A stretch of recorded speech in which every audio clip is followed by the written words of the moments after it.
ഇന്ന് മൂന്നാം ഓണമാണ്. മലയാളികളുടെ ആഘോഷം അവിട്ടം നാളിലും തുടരുന്നു. തൃശ്ശൂർ നഗരത്തിൽ ഇന്നും കുമ്മാട്ടിക്കളി നടക്കും. ആഘോഷ പരിപാടികളുടെ ഭാഗമായി ഇന്ന് വിവിധ ഇടങ്ങളിൽ കലാപരിപാടികൾ നടക്കും. ആചാരങ്ങൾ കാത്തും വിധിപ്രകാരവും പതിവ് തെറ്റാതെ ഇത്തവണയും പാലക്കാട് പല്ലശ്ശേനയിൽ ഓണത്തല്ല് നടന്നു. 1 കുടി 7 കുടി ദേശത്തെ ആരോഗ്യവാന്മാരായ പുരുഷന്മാരാണ് തല്ലിനിറങ്ങിയത്. ഇന്ന് പല്ലശ്ശേനയിൽ അവിട്ടത്തല്ല് നടക്കും.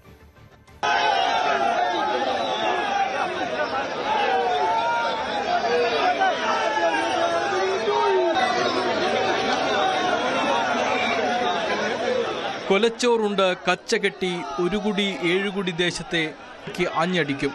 ഇതാണ് നൂറ്റാണ്ടുകളായി സംരക്ഷിച്ചു വരുന്ന ആചാരത്തിന്റെ രീതി.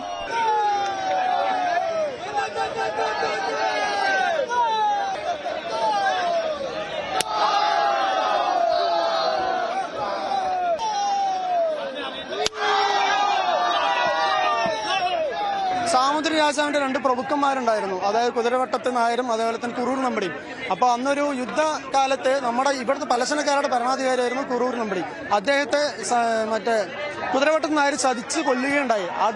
അവിടെ നിങ്ങളുടെ നാട്ടുകാരെല്ലാവരും കൂടി ഒരു യുദ്ധത്തിനായി അന്ന് പുറപ്പെട്ടു. അതിന്റെ സ്മരണ പുതുക്കിയാണ് ഇപ്പോൾ എല്ലാ വർഷവും തിരുവോണ നാളിൽ ഇങ്ങനെ ഒരു ഓണത്തല്ല് ഇവിടെ സംഘടിപ്പിക്കുന്നത്. കേരളത്തിൽ പല ഭാഗത്തും ഓണത്തല്ലുണ്ടെങ്കിലും ഇതുപോലൊരു ചരിത്രമുള്ള ഒരു ഓണത്തല്ല് ഇവിടെ മാത്രമേ ഉള്ളൂ, പലശനിയിൽ മാത്രമേ ഉള്ളൂ.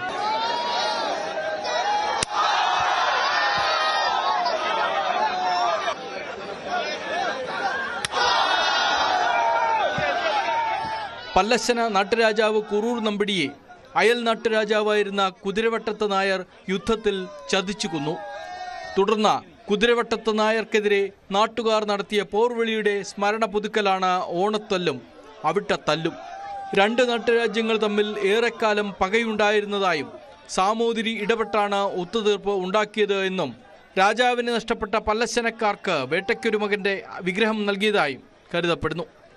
വൈകിട്ട് സാമൂതിരി നൽകിയ വിഗ്രഹം പ്രതിഷ്ഠിച്ച വേട്ടയ്ക്കൊരു മകൻ ക്ഷേത്രത്തിലാണ് നായർ സമുദായത്തിലെ പുരുഷന്മാർ തല്ലിന് ഇറങ്ങുന്നത്.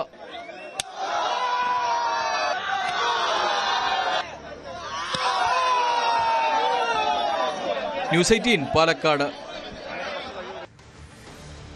എന്തായാലും വലിയ വെറൈറ്റി ഉള്ള വിഷ്വൽസ് ഒക്കെയാണ് നമ്മൾ ഈ രാവിലെ കണ്ടുകൊണ്ടിരിക്കുന്നത്. ഇപ്പോൾ ഇതാ ഓണത്തല്ലിന്റെ വിശേഷങ്ങളാണ് നമ്മൾ കണ്ടത്. പ്രായമൊക്കെ വെറും നമ്പറാണ് എന്ന് നമ്മൾക്ക് മനസ്സിലാക്കി തരുന്ന രീതിക്കുള്ള ഒരു ഓണത്തല്ലാണ് നമ്മളിപ്പോൾ കണ്ടത്.